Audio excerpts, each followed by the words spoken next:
బలమైనది, శక్తిగలది.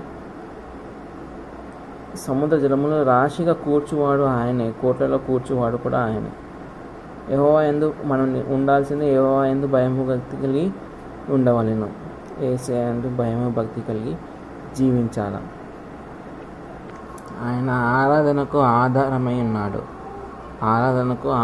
ఉన్నాడు కాబట్టి మనం ఆయనని స్తుతించాలి.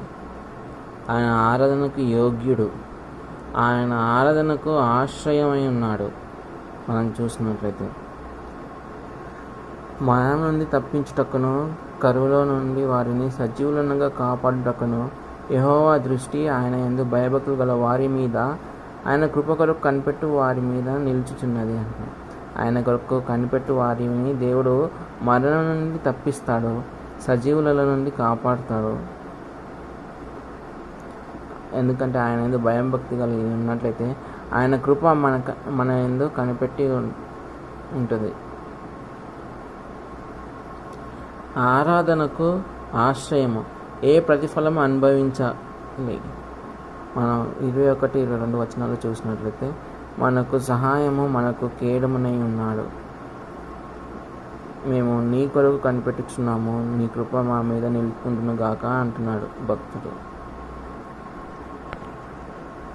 అలాగే మనం శోధనలో ప్రవేశించుకున్నట్లు మెలకువగా ఉండి ప్రార్థన చేయమని దేవుడు తన శిష్యులతో అంటాడు. యేసుక్రీస్తు తన శిష్యులకు ఆజ్ఞాపించాడు. కానీ పేతురు మరియు మిగిలిన శిష్యులు ప్రార్థన చేయవలసిన సమయంలో ప్రార్థన చేయకుండా నిద్రపోయారు.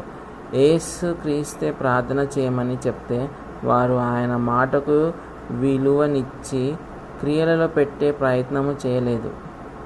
దేవుని మాటలను ఒక చెవితో విని రెండో చెవితో వదిలేస్తే నిర్లక్ష్య ధోరణిని కనుపరిచి ఆత్మీయ జీవితంలో పడిపోయారు. గమనించండి, మనము దేవుని మాటలను కేవలము వినేవారముగాను చదివేవారముగాను ఉండకూడదు.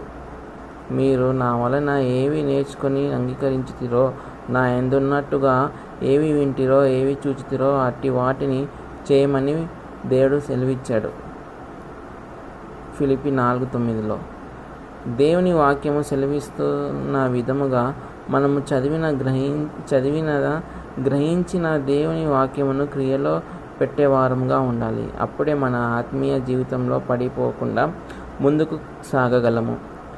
నీవు దేవుని వాక్యాన్ని కేవలం చదవడానికి, వినడానికి, బోధించడానికి మాత్రమే ఉపయోగిస్తున్నట్లయితే నిన్ను నీవే మోసం చేసుకుంటున్నావన్న సత్యము